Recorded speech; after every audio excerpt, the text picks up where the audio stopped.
मसीह के महान नाम से सबों का मैं स्वागत करता हूं ஆண்டவராகிய இயேசு கிறிஸ்து நாமத்தினாலே எல்லாரையும் நான் வரவேற்கிறேன். और परमेश्वर के अनुग्रह से हम लगातार परमेश्वर के वचन को हम अध्ययन करने का परमेश्वर ने मौका दिया है தேவ கிருபையினாலே தேவ வசனத்தை தொடர்ந்து தியானிப்பதற்கு கர்த்தர் கிருபை செய்திருக்கிறார். और आज हम अय्यूब के 28 अध्याय को हम अध्ययन करेंगे இன்றைக்கு நாம் யோபுவினுடைய 28வது அதிகாரத்தை தியானிப்போம். और उसे विजडम या बुद्धि उस शीर्षक के तले हम अध्ययन करने जा रहे हैं நாம் அதை ஞானம் என்ற தலைப்பின் கீழ் தியானிக்க போகிறோம். और जरूर ये अय्यूब के किताब में से लगातार आप बुद्धि की किताबों को बाइबल में आप देखते हैं நீங்கள் இந்த யோபுவினுடைய புத்தகத்திலே தொடர்ச்சியாக இந்த ஞானத்துக்கு அடுத்த காரியங்களை நீங்கள் பார்க்க முடியும். यानी आप पूरे बाइबल को अगर आप बांटेंगे कई प्रकार से बाइबल की किताबें बांटी जाती हैं நீங்கள் இந்த வேத புத்தகத்தை பிரிக்கும் பொழுது अनेक தலைப்பின் கீழ் இந்த வேத புத்தகத்தை பிரிக்கலாம். जिसमें ऐतिहासिक किताबें पाई जाती हैं இதிலே வரலாற்று புத்தகங்கள் உண்டு.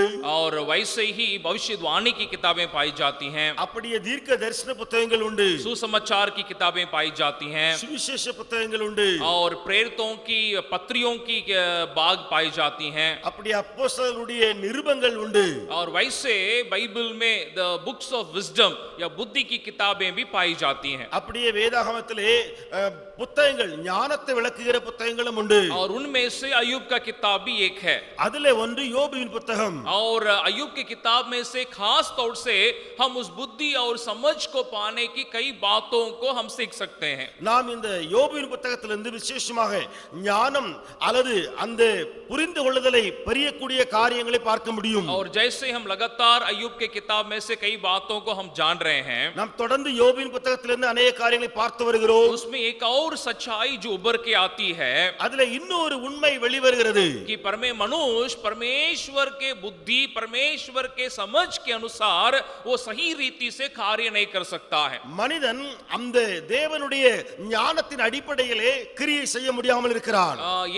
एक तरफ में जानकारी एक तरफ है यानी ज्ञान एक तरफ है ஒருபுறம் அறிவு அல்லது தெரிந்து கொள்ளுதல் உண்டு. दूसरे तरफ में वो बुद्धि या समझ है இரண்டாவது புறம் அந்த ஞானம் என்று சொல்லி ஒரு காரியம் உண்டு. जरूर हम दुनिया से आम प्रकार से हम जानकारी को या ज्ञान को हम प्राप्त करते हैं பொதுவாக நம் உலகத்திலிருந்து அந்த அறிவையோ அல்லது தெரிந்து கொள்ளுதலை நாம் பார்க்கிறோம். वैसे जब हम परमेश्वर के वचन को पढ़ते हैं उससे भी हमें जानकारी प्राप्त होती है ज्ञान प्राप्त होती है வசனத்தை வாசிக்கும் போதும் கூட நாம் அந்த அறிவையும் அல்லது தெரிந்து கொள்கிற காரியத்தையும் பெற்றுக் கொள்கிறோம். और इसके अलावा भी जो कॉमन नॉलेज करके जो कहते हैं वो हर किसी के अंदर पाई जाती है அப்படியே காமன் நாலேஜ் என்று சொல்வார்கள் அதுவும் எல்லாருக்குள்ளே காணப்படுகிறது. लेकिन इन सारी बातों से बढ़कर ये विजडम या बुद्धि और समझ एक मनुष्य के लिए आवश्यक है ஆனால் எல்லாவற்றையும் தாண்டி இந்த ஞானம் அல்லது புரிந்து கொள்ளக்கூடிய காரியம் எல்லாருக்கும் தேவை. जानकारी या ज्ञान मुझे किसी बात के बारे में मुझे बता सकती है एक ज्ञान को या जानकारी को मुझे दे सकती है அறிவோ அல்லது தெரிந்து கொள்ளக்கூடிய காரியமோ ஏதோ ஒரு ஒன்றை குறித்ததான காரியத்தை மாத்திரம் விளக்க முடியும். लेकिन उस जानकारी को मैं रख के किस प्रकार उस परिस्थिति में कार्य करना है उसे बुद्धि मुझे सिखाती है ஆனால் தெரிந்து கொண்ட விஷயத்தை வைத்து அதை எப்படி நான் கிரியை செய்ய வேண்டும் என்பதை ஞானம் தான் போதிக்கும். दूसरा ये जानकारी वो परमेश्वर के प्रति जानकारी हो या परमेश्वर के वचन के प्रति जानकारी हो वो मुझे एक अच्छे एक ज्ञान को मुझे दे सकती है தேவனுடைய வசனத்தை குறித்ததான ஒரு காரியமோ அல்லது தேவனை குறித்ததான ஒரு காரியமோ எனக்கு நல்ல ஞானத்தை கொடுக்க முடியும். लेकिन उस जानकारी से मैं अपने जीवन में कैसे कार्य करता हूं दूसरों के साथ कैसे बर्ताव करता हूं परिस्थितियों में कैसे मैं कार्य करता हूं उसके लिए बुद्धि जरूरी है ஆனால் அந்த வசன அறிவை வைத்துக்கொண்டு அல்லது வசனத்தின் அந்த காரியங்களை தெரிந்து கொண்ட காரியங்களை வைத்துக்கொண்டு நாம் இந்த உலகத்தில் எப்படி கிரியை செய்ய வேண்டும் எப்படி பேச வேண்டும் என்பதற்கு ஞானம் நமக்கு தேவை. इसलिए आप जानते हैं सुलेमान के बारे में बाइबल में ஆகையினாலே சாலமோனை குறித்து நீங்கள் அறிவீர்கள். और परमेश्वर ने जब वो राजा हुआ उससे पूछता है कि तुमको क्या जरूरी है क्या चाहिए तुम मुझसे मांगो ராஜாவான பின்பு சாலமோனை பார்த்து தேவன் கேட்டார் உனக்கு என்ன வேண்டும் கேள். और उसने परमेश्वर से धन नहीं मांगा था, அவன் தேவனிடத்தில் ஐஸ்வரியத்தை கேட்காமல், या उसने लंबी आयु उसने नहीं मांगा था, நீண்ட ஆயுசை கேட்காமல், या अपने शत्रुओं के जीवन को नहीं मांगा था, அல்லது எதிரிகளுடைய பிராணனை கேட்காமல் उसने एक की बात को परमेश्वर से मांगा। ஒன்றை தேவனிடத்தில் கேட்டான். उसने कहा, हे प्रभु, तेरे लोगों को अगुवाई करने के लिए मुझे बुद्धि को आप दीजिए, समझ को आप दीजिए। ஆண்டவரே, ஜனங்களை வழிநடத்த எனக்கு ஞானத்தை தாரும், எனக்கு புரிந்து கொள்ளுதலை தாரும். वहां मैं उस सुलेमान की चुनने की बात को मैं देखता हूं। நான் அங்கே சாலமோனுடைய தெரிந்து கொள்ளக்கூடிய விஷயத்தை பார்க்கிறேன். आम तौर से राज्य करने वाले परमेश्वर से या वो सामर्थ को चाहेगा, பொதுவாக அந்த ராஜ்யபாரம் பண்ணுகிறவர்கள் தேவனிடத்திலிருந்து வல்லமையை கேட்பார்கள். ताकि वो लोगों को राज्य कर सके, शत्रु के ऊपर विजय प्राप्त कर सके। இது நிமித்தம் எதிரிகளின் மேலே போரிட்டு வெல்லுவதற்காக. लेकिन सुलेमान ने अच्छी बात को परमेश्वर से मांगा, परमेश्वर से बुद्धि और समझ को मांगा। ஆனால் சாலமோனோ தேவனிடத்திலிருந்து ஞானம் புரிந்து கொள்ளுதல் இதை கேட்டான். इस कारण ना केवल वो लोगों को सही तौर से अगुवाई कर सका, இது நிமித்தம் ஜனங்களை சரியாக வழிநடத்துறது மாத்திரமல்ல, अब भी हम सुलेमान के लिखे हुए नीति वचन से हो या श्रेष्ठ गीत से हो, हम कई प्रकार की बुद्धि की समझ की बातों को अभी भी हम प्राप्त कर रहे हैं। இப்பொழுதும் கூட சாலமோனால் எழுதப்பட்ட நீதிமொழிகளோ அல்லது பிரசங்கியோ அதிலிருந்து சரியான ஞானத்தை நாம் பெறுகிறோம். तो यहाँ इस 28वां अध्याय में अय्यूब उस बुद्धि की ऊपर जोर देते हुए अब देख सकते हैं। இங்கே யோபு 28வது அதிகாரத்திலே அவன் ஞானத்தை குறித்து அதிகமாய் பேசுகிறான். उसका 12 वचन को आप देखिएगा। 12வது வசனம், परंतु बुद्धि कहाँ मिल सकती है और समझ का स्थान कहाँ है?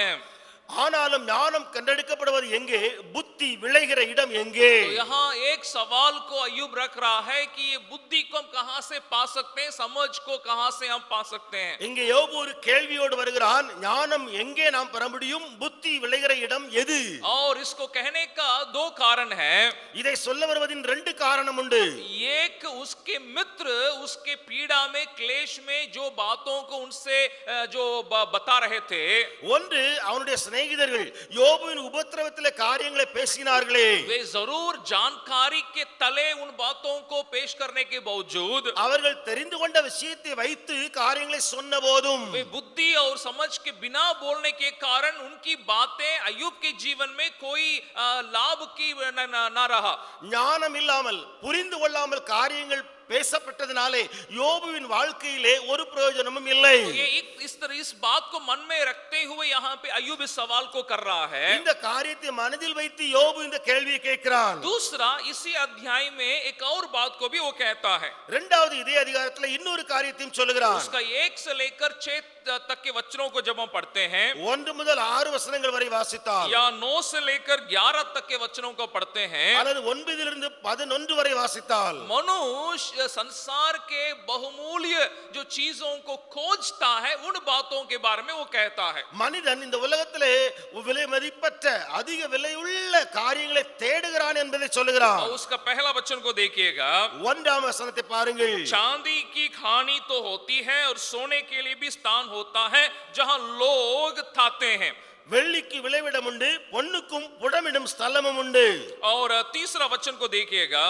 3வது வசனம், मनुष्य अंधियारे को दूर कर दूर दूर तक खोद खोद कर अंधियारे और घोर अंधकार में पत्थर ढूंढते हैं। மனிதன் அந்தகாரத்திலும் மரண இருளிலும் இருக்கிற கற்களை கடையாந்திரம் விட்டு ஆராய்ந்து தேடி இருளுக்கும் அங்கே முடிவு உண்டாக்குகிறான். यहाँ इन वचनों से जो बहुमूल्य जो चीजें जो भूमि के अंदर पाई जाती हैं, उसे खोद कर निकालने की बातों को अय्यूब कहता है। இதை யோபு என்ன சொல்கிறான் என்று சொன்னால், விலையேறப்பட்ட காரியங்கள் பூமிக்குள் புதைந்திருக்கின்றன, அதை தேடி தேடி மனிதன் கண்டுபிடிக்கிறான். जैसे वो कहता है, आप अगर आप देखिएगा, जो माइनिंग करने वाले, खोद करने वाले बहुत भूमि के भीतर जाके उस बातों को खोद करके निकालते हैं। நீங்கள் அறிந்திருப்பீர்கள், அந்த மைனிங் செய்வார்களே, கீழே நிலத்தை தோண்டி எடுத்து அந்த கற்களை எடுக்கிறவர்கள், அவர்கள் தோண்டி உள்ளே போய் எடுப்பார்கள். जब मैं झारखंड में जब मैं सेवा करता था, ஜார்க்கண்ட்ல ஊழியம் செய்து வந்த போது நான் उस समय एक विश्वासी ने मुझे जरिया नामक एक जगह में मुझे ले गए थे। அந்த நேரத்துல விசுவாசி என்னை ஜரியா என்ற இடத்துக்கு எடுத்து சென்றார். जब मैं वहां गया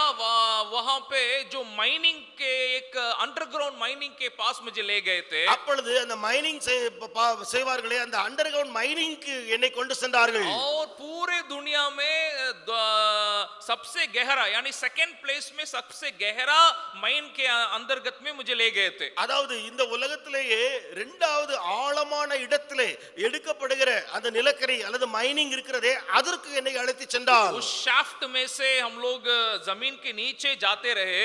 அந்த ஷாஃப்ட்ல இருந்து நாங்கள் நிலத்துக்கு கீழே போய் கொண்டே இருந்தோம். मुझे मालूम नहीं हम लोग पूरा अंधियारा है और हम लोग बीचे भूमि के अंदर जाते रह रहे हैं। எங்களுக்கு தெரியவே இல்லை முழுவதும் இருள் நாங்கள் பூமிக்குள்ளே போய் கொண்டே இருந்தோம். और जब हम लोग नीचे पहुंच गए हम देख रहे हैं कि एक-एक लेयर में वहां खुदाई किया गया है। நாங்கள் கீழே போய் பார்த்த பொழுது ஒவ்வொரு லேயர் அந்த ஒவ்வொரு தட்டிலேயும் தோண்டப்பட்டிருக்கிறது. और उसके भीतर में कई किलोमीटर के अंदर लोगों ने खुदाई किया है। அதற்குள்ளே अनेक किलोमीटर தூரம் வரைக்கும் தோண்டி இருக்கிறார்கள். यानी ये साधारण बात नहीं है भूमि के अंदर इस प्रकार की बातों को करना। பூமிக்கு அடியிலே சுரங்கத்துக்குள்ளே போய் இப்படி செய்வது எளிதல்ல.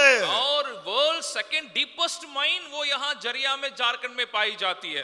ஜார்க்கண்டிலே ஜரியா என்ற இடத்திலே ஆழமான உலகத்திலேயே இரண்டாவது ஆழமான சுரங்கம் இருக்கிறது. यहाँ उसी को अय्यूब कह रहा है मनुष्य भूमि के भीतर के बहुमूल्य वस्तु को पाने के लिए इतना कुछ वो करता है। இங்க யோபு சொல்கிறான் பூமிக்கு அடியில் இருக்கிற காரியங்களை பெறுவதற்கு மனிதன் என்ன செய்கிறான். और उसको कह के अभी बुद्धि और समझ की बात को यहाँ अय्यूब कह रहा है। இதை சொல்லி ஞானம் அல்லது புரிந்து கொள்ளுதல் அதை குறித்து யோபு விளக்குகிறான். यानी इसका दूसरा कारण जिसको मैं बता रहा हूँ क्या है, நான் இரண்டாவது ஒரு காரணம் சொன்னேனே அது என்ன? वो ये है कि मनुष्य के लिए इन बहुमूल्य वस्तुओं से ज्यादा बहुमूल्य बुद्धि और समझ है। மனிதனுக்கு அவன் நினைக்கிறானே இந்த விலையேறப்பட்ட அதிகமான விலையுள்ள காரியங்கள் அதையும் காட்டிலும் விலையேறப்பட்டதுதான் ஞானம். और जैसे मैंने कहा सुलेमान ने उस बुद्धि और समझ के लिए प्रार्थना किया था। நான் சொன்னது போல சாலமோன் என்பவன் ஞானத்திற்கும் அந்த புரிந்து கொள்ளுதலுக்கும் விண்ணப்பம் பண்ணினான். और वो अपने नीति वचन में बुद्धि की बहुमूल्यता को कहता है। நீதிமொழியிலே அந்த ஞானத்துக்கு அடுத்த அதனுடைய விலையேறப்பட்ட தன்மையை விளக்குகிறான். कई एक वचन में उसको आप देख सकते हैं। अनेक वचनங்களில் அதை பார்க்க முடியும். अगर उसका तीसरा अध्याय नीति वचन के तीसरा अध्याय को अगर आप देखिएगा, நீதிமொழிகள் 3வது அதிகாரத்திலே उसका 13 और 14 वचन को मैं पढ़ रहा हूं। 13 14 वचनங்கள். क्या ही धन्य है वो मनुष्य जो बुद्धि पाए और वो मनुष्य जो समझ प्राप्त करे। ஞானத்தை கண்டடைகிற மனுஷனும் புத்தியை சம்பாதிக்கிற மனுஷனும் பாக்கியவான். क्योंकि बुद्धि की प्राप्ति चांदी की प्राप्ति से बड़ी है। அதன் வர்த்தகம் வெள்ளி வர்த்தகத்திலும் அதன் ஆதாயம் பசும் பொன்னிலும் உத்தமமானது. कहता है इस चांदी और सोने से भी बुद्धि और समझ बड़ी है। அவன் சொல்கிறான் இந்த பொன் வெள்ளி அதை காட்டிலும் ஞானமும் புத்தியும் விலையேறப்பட்டவைகள். वैसे 4 अध्याय नीति वचन के 4 अध्याय को भी देखिएगा। அப்படியே நீதிமொழிகள் 4வது அதிகாரத்தை பாருங்கள். उसका 7वां वचन के शुरुआत में वो लेखक कहता है 7வது வசனத்தினுடைய ஆரம்பத்தில் என்ன சொல்கிறான்? बुद्धि श्रेष्ठ है। ஞானமே முக்கியம். वो कहता है सबसे श्रेष्ठ क्या है, बुद्धि है। எல்லாவற்றிலும் முக்கியமானது எது? ஞானம். और उसी के 11 वचन को देखिएगा। 11வது வசனத்தை பாருங்கள். कहता है मैंने तुझे बुद्धि का मार्ग बताया है। ஞான மார்க்கத்தை நான் உனக்கு போதித்தேன். वैसे 16 अध्याय नीति वचन में अगर आप देखेंगे, அப்படியே நீதிமொழிகள் 16ஆம் அதிகாரம் और उसका 16वां वचन को पढ़िएगा। 16வது வசனம். बुद्धि की प्राप्ति छोके सोने से क्या ही उत्तम है। பொன்னை சம்பாதிப்பதிலும் ஞானத்தை சம்பாதிப்பது எவ்வளவு உத்தமம். वैसे 24 अध्याय के 14 वचन को अगर आप पढ़ेंगे, 24ஆம் அதிகாரத்தினுடைய 14ஆம் வசனத்தை பாருங்கள். इसी रीति बुद्धि भी तुझे वैसे ही मीठी लगेगी, यदि तू उसे पा जाए तो अंत में उसका फल भी मिलेगा।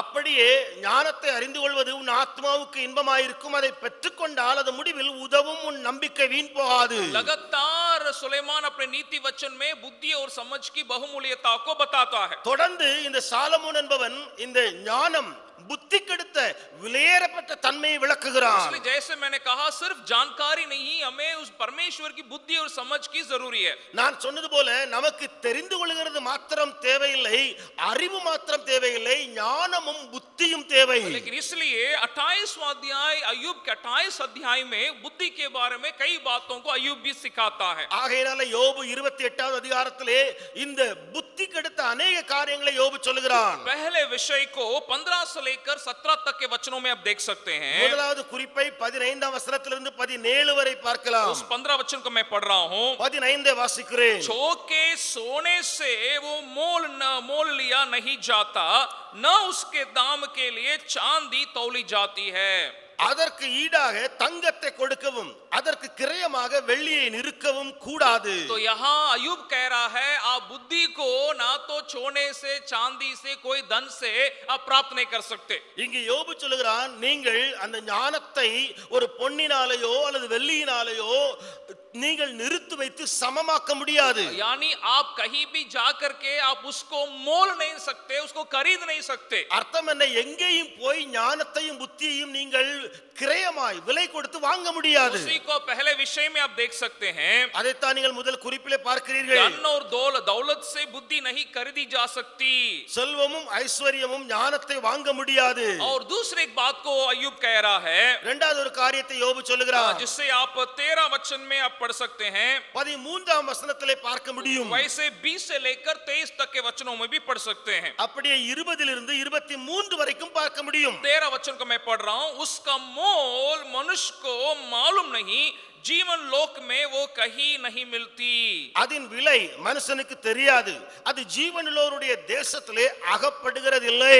वैसे 20वां वचन में भी वही सिर्फ फिर से वही कहता है। திரும்ப 20வது வசனத்திலே திரும்ப அதையே சொல்கிறார். फिर बुद्धि कहां मिल सकती है और उस समझ का स्थान कहां है। இப்படி இருக்க ஞானம் எங்கே இருந்து வரும்? புத்தி தங்கும் இடம் எது? यानी एक अय्यूब ने कहा आप धन और दौलत से, चांदी और सोने से बुद्धि को आप मोल नहीं सकते हैं, उसको खरीद नहीं सकते हैं। ஒன்று யோபு இப்படியாக சொன்னான், நீங்கள் பொன்னை பொருளை அல்லது தங்கத்தை வைத்து அந்த ஞானத்தை பெற முடியாது. दूसरा अय्यूब कह रहा है मनुष्य उसको उसका जगह नहीं मालूम होने के कारण उसको प्राप्त नहीं कर सकता। இரண்டாவது யோபு சொல்கிறான், அது எங்கே கிடைக்கிறது என்ற இடத்தை மனிதன் அறியாமல் இருப்பதினாலே பெற முடியவில்லை. इसका मतलब मनुष्य अपने जानकारी के खोज से, अपने भौतिक खोज से बुद्धि को प्राप्त नहीं कर सकता है। அர்த்தம் என்ன? மனிதன் தன்னுடைய அறிவின் விருத்தியினாலே அறிவு பெருகி அதை தேட முயற்சி எடுத்தால் கிடைக்காது. इतिहास में अगर आप देखिएगा, வரலாற்றில் நீங்கள் பார்த்தால், जैसे हम जानते हैं राज्य करने के लिए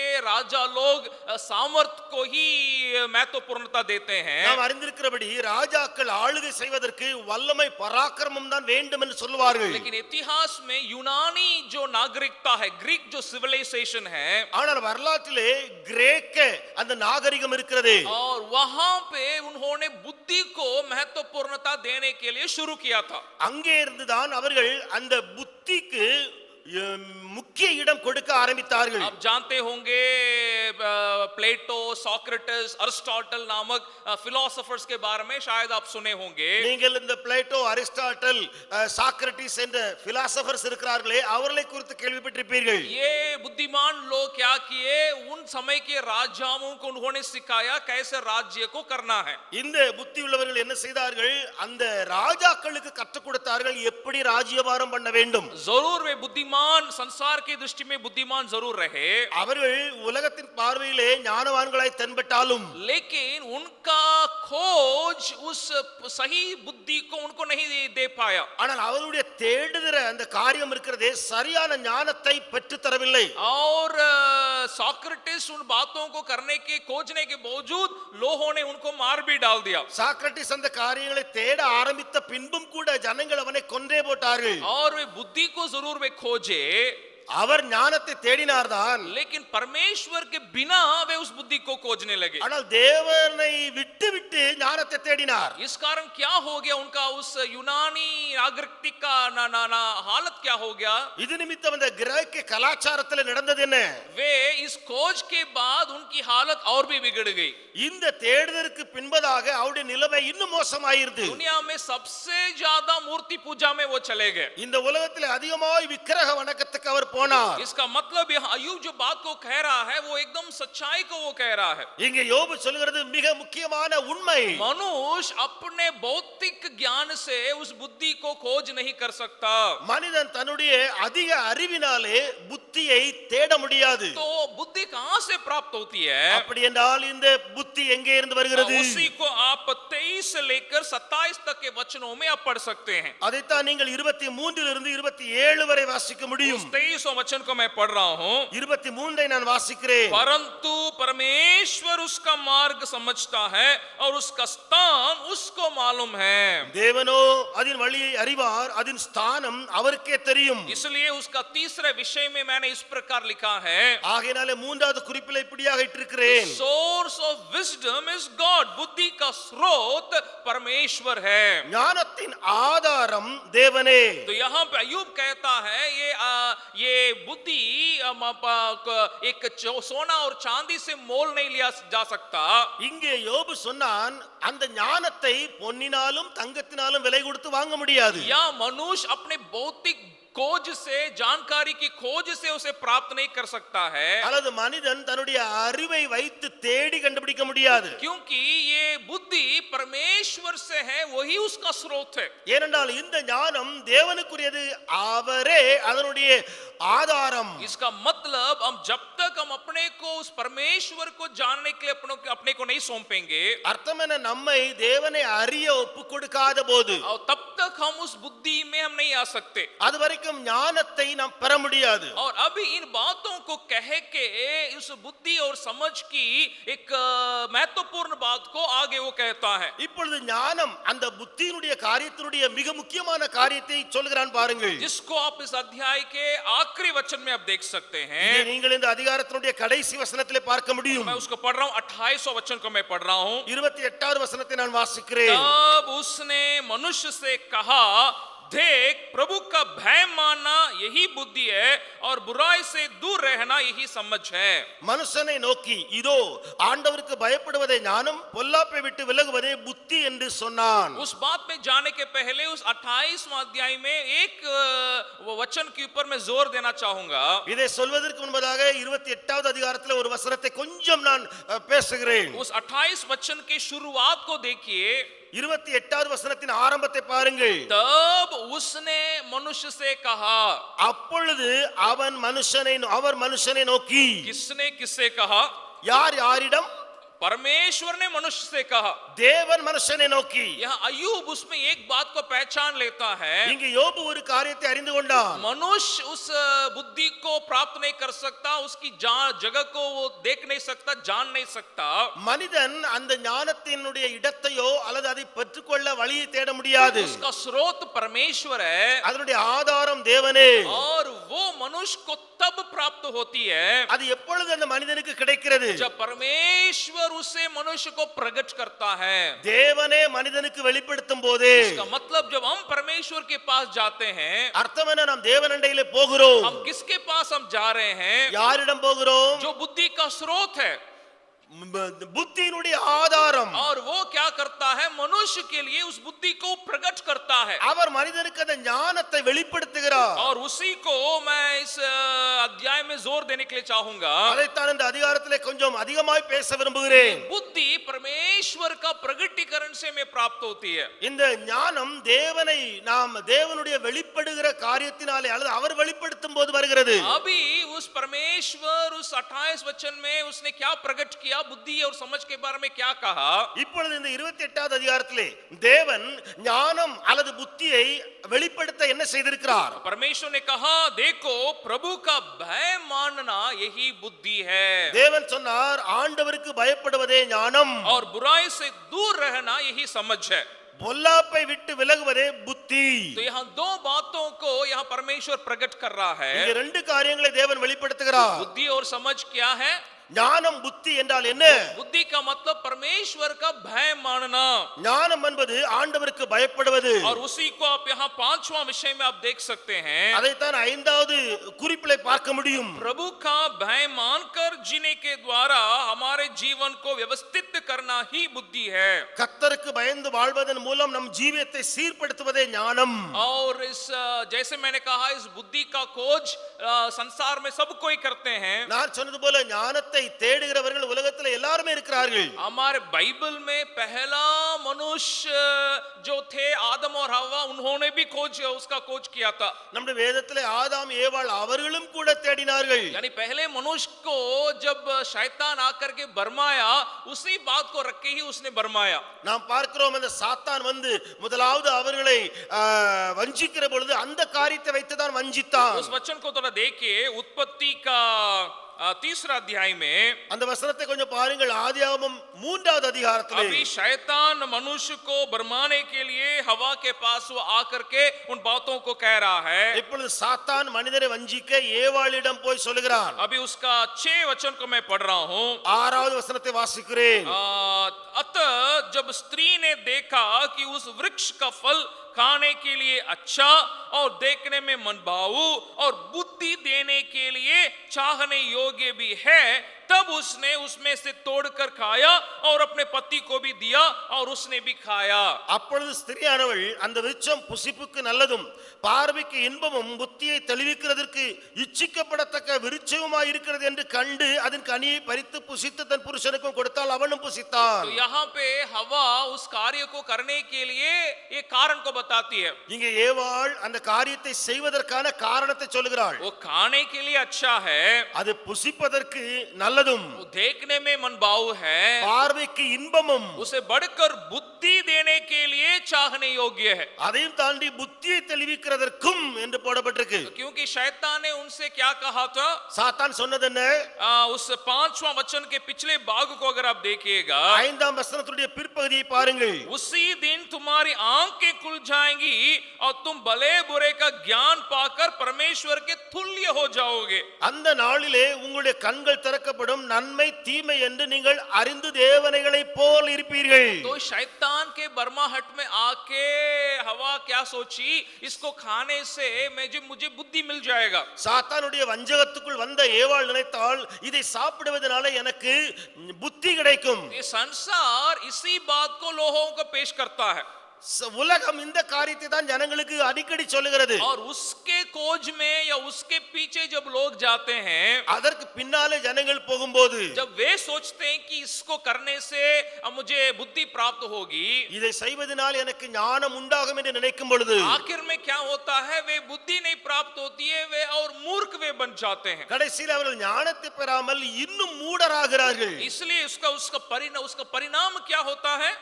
அதனுடைய விளைவு என்னாகிறது? जो 8वां वचन में आप देख सकते हैं, 8வது வசனத்திலே பார்க்கிறோம். उसके पिछले भाग में लिखा है कि वो परमेश्वर जब उनसे मिलने के लिए आया, यहोवा परमेश्वर से वे छिप गए।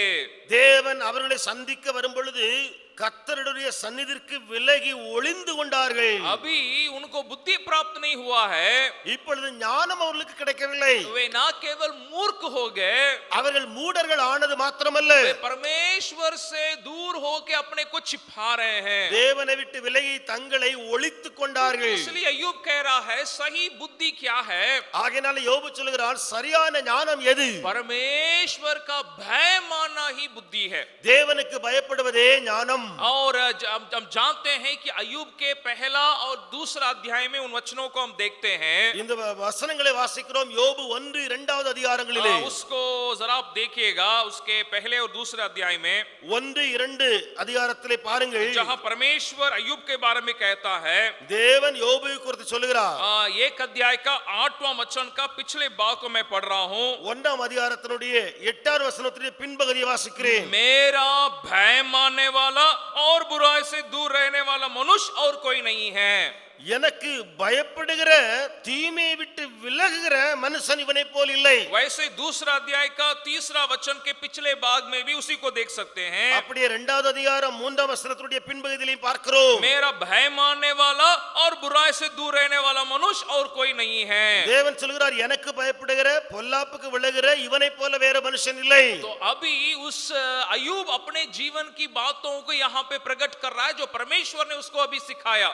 இப்பொழுது தேவன் கற்றுக் கொடுத்த அந்த காரியத்தை யோபு இங்கே அதிகாரத்தில் வெளிப்படுத்துகிறான். मैं इसी बात में बहुत मैं ताजुब करता हूं। நான் இந்த காரியத்தை வைத்து ஆச்சரியப்படுகிறேன். अब अभी तक परमेश्वर ने अय्यूब को कोई बात प्रकट नहीं किया இதுவரைக்கும் தேவனாய கர்த்தர் யோபுவுக்கு ஒன்றையும் வெளிப்படுத்தவில்லை. कि तुम्हारा क्लेश और पीड़ा का क्या कारण है, உம்முடைய உபத்திரவத்துக்கு காரணம் என்ன, तुम्हें इस प्रकार की हानि क्यों हुई।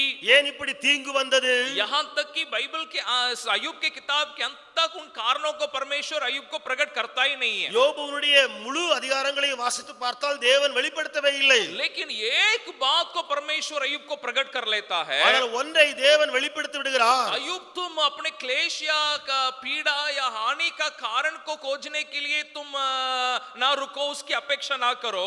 யோபுவே உபத்திரவத்துக்கு காரணம் தீங்குக்கு காரணத்தை தேடாதே. क्योंकि इन सारी बातों से बढ़कर एक महत्वपूर्ण बात है जिसे मैं तुम्हें प्रकट करने के लिए चाहता हूं। ஆனால் எல்லாவற்றை காட்டிலும் மிக முக்கியமான காரியத்தை வெளிப்படுத்த போகிறேன். वो कि बुद्धि और समझ के बारे में प्रकट करना चाहता हूं। நான் அது ஞானம் அல்லது புத்தியை குறித்து வெளிப்படுத்துவேன். वो ये है मेरा भय मानना बुद्धि है। எனக்கு பயப்படுவதே ஞானம். इसका मतलब अय्यूब तुमने सारी चीजें तुम्हारे जीवन में जब अच्छी रही तुमने मेरा भय माना था।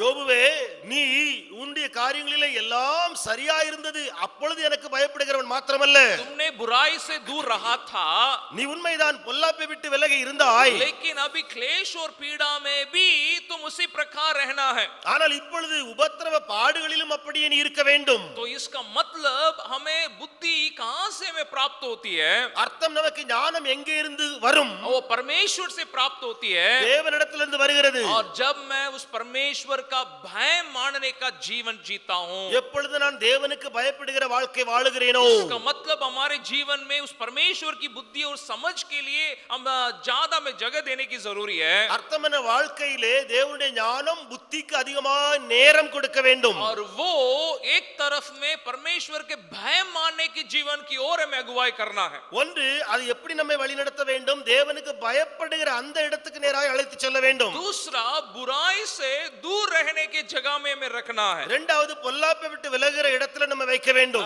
सारे वचनों को दिखाने के लिए समय नहीं है। எல்லா வசனங்களையும் காண்பிக்க எனக்கு நேரம் போதாது. अगर आप नीति वचन के 4 अध्याय को अगर आप पूरा पढ़िएगा, நீதிமொழிகள் 4வது அதிகாரத்தை முழுவதும் வாசித்தால், वचनों को आपके अध्ययन के लिए मैं छोड़ रहा हूं, அதை உங்கள் தியானத்துக்கு விட்டு விடுகிறேன். वहां बुराई से दूर रहने की कई बातों को वहां पे सुलेमान लिखता है। தீமை விட்டு விலகுகிற अनेक காரியங்களை சாலமோன் எழுதுகிறார். लेकिन इस बात से मैं अंत करने के लिए चाहूंगा நான் இதிலேயே முடிக்க விரும்புகிறேன். कि हम परमेश्वर के भय मानने के जीवन को हमारे जीवन में प्राथमिकता दें। தேவனுக்கு பயப்படுகிற காரியங்களிலே நாம் அதிகமாய் நம்முடைய வாழ்க்கையிலே முக்கியத்துவம் கொடுக்க வேண்டும். हम पूरे बाइबल में जिन लोगों को भी हम देखते हैं जिनको परमेश्वर ने इस्तेमाल किया, தேவனால் பயன்படுத்தப்பட்ட ஜனங்களை வேதத்திலே பார்த்தால் वे अपने जीवन में परमेश्वर के भय मानने के लिए अपने को अर्पण करते हैं। அவர்கள் தேவனுக்கு பயப்படுகிற விஷயத்திலே தங்களை அர்ப்பணித்திருக்கிறார்கள். यूसुफ अपने जीवन में कई क्लेश के संकट में उसको गुजरना पड़ा,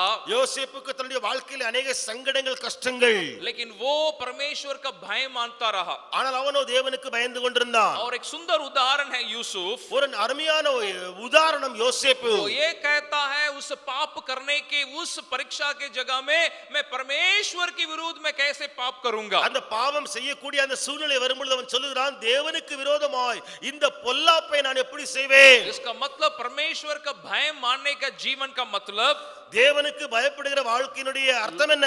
लोग मुझे देखे या ना देखे, ஜனங்கள் என்னை பார்க்கறாங்களோ இல்லையோ, और मैं एक अच्छे जगह में मैं हूं या ना हूं, ஒரு நல்ல இடத்துல இருக்கிறேனோ இல்லையோ, मैं ये जानता हूं परमेश्वर मुझे देख रहा है। நான் அறிந்திருக்கிறேன் தேவன் என்னை பார்க்கிறார். और उस जानकारी के साथ परमेश्वर के भय मानने का जीवन, அந்த அறிவோடு கூட அந்த தெரிந்து கொள்ளுதலோடு தேவனுக்கு பயப்படுகிற வாழ்க்கை, और बुराई से दूर रहने का एक जीवन, பொல்லாப்பை விட்டு விலகுகிற இன்னொரு வாழ்க்கை. और जरूर हम परमेश्वर के वचन को हम पढ़ते हैं, வசனத்தை வாசிக்கிறது உண்மைதான், उससे हमें जानकारी जरूर प्राप्त होती है, அதிலிருந்து अनेक காரியங்களை நாம் தெரிந்து கொள்ளுகிறோம். लेकिन हम उस बुद्धि और समझ के लिए अपने को अर्पण करना है। நாமோ நம்முடைய ஞானம் அல்லது புத்திக்கு ஒப்பு கொடுக்க வேண்டும். तब हम उस वचन जो हमारे जीवन में जो अपेक्षा करता है उसको हम पूरा कर सकते हैं। அப்பொழுது வசனம் நம்மிடத்திலிருந்து என்ன எதிர்பார்க்கிறது என்பதை நிறைவேற்ற முடியும். एक पास्टर रहे जिनका नाम आर्थर पियर्सन है। ஆர்தர் பியர்சன் என்று சொல்லி ஒரு போதகர் இருந்தார். वे अपने 40वां उम्र में एक काम को उन्होंने किया था। அவர் 40வது வயதிலே ஒரு காரியத்தை செய்தார். जरूर परमेश्वर के सेवक रहे, कई लोगों का उन्होंने पास्टर वे रहे।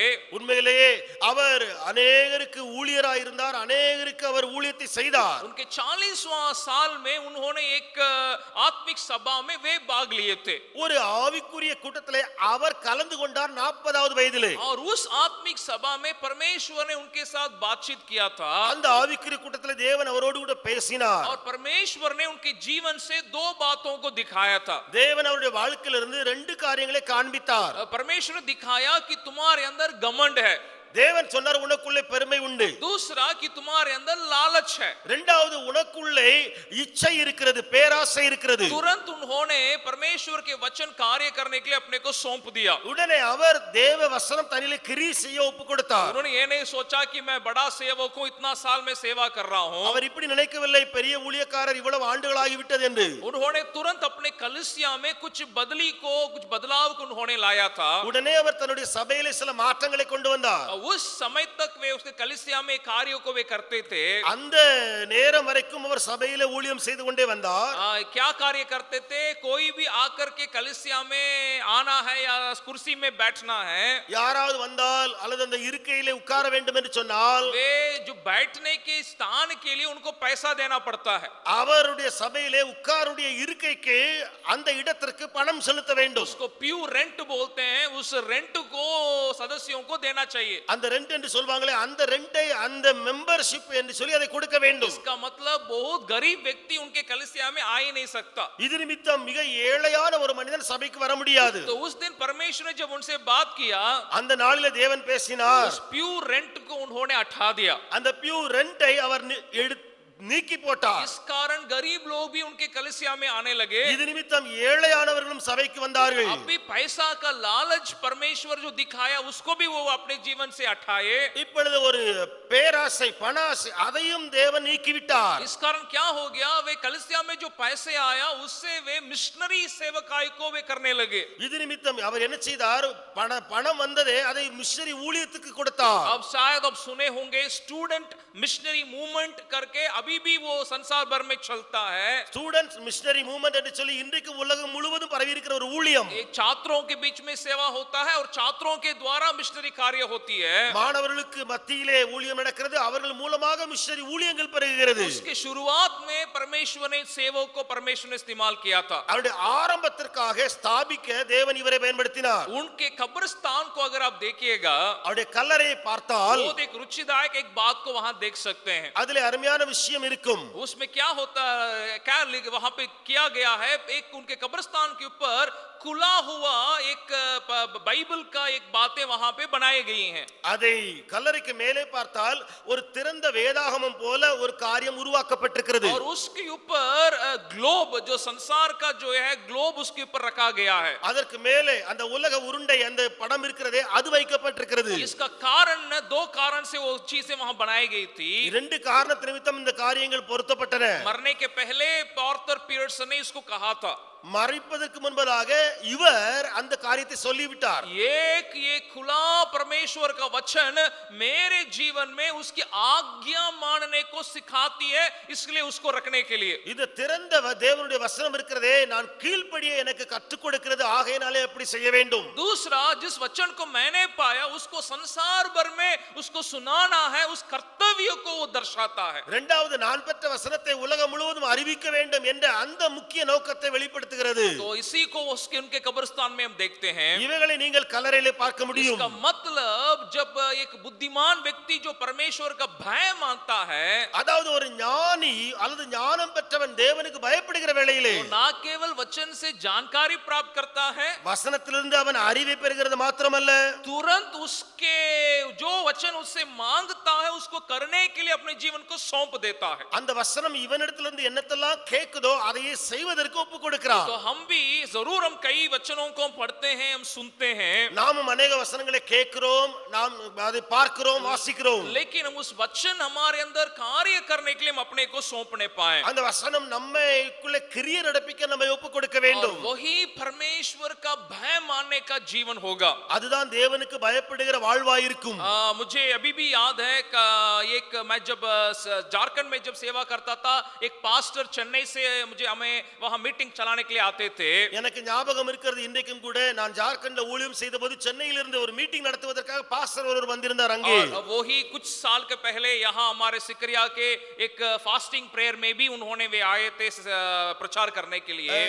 கொஞ்ச நாட்களுக்கு முன்பதாக ஒரு உபவாச கூடிகளை பிரசங்கிப்பதற்காக அவர் வந்திருந்தார். और उन दोनों समय में मैं उन्होंने उनके लिए मैंने अनुवाद किया था। அந்த ரெண்டு காலகட்டத்திலும் நான் அவர்களுக்கு மொழிபெயர்த்தேன். वे जब कभी परमेश्वर के उस कलवरी के बारे में वे प्रचार करते हैं, அவர் எப்பொழுதெல்லாம் இயேசுவின் அந்த கல்வாரியை குறித்து பேசும்போது वे ऐसे ही उसको प्रचार नहीं कर सकते जो मैं उनसे देखा है। நான் பார்த்திருக்கிறேன், அவர் அப்படியே இருந்து பிரசங்கிக்க முடியாதவரால. वो प्रचार करते करते वे खुद रोते रहेंगे। அவர் பிரசங்கிக்க அவரே அழுது கொண்டிருப்பார். यानी वो वचन प्रचारक उनके अंदर वो कार्य करता है। அந்த வசனம் அந்த பிரசங்கிக்காருக்குள்ளே கிரியை செய்கிறது. मैं ऐसे बहुत लोगों को मैंने नहीं देखा है। நான் அப்படி अनेகரை நான் பார்க்கவில்லை. वो वचन उनके अंदर उनके दिल को तोड़ता है।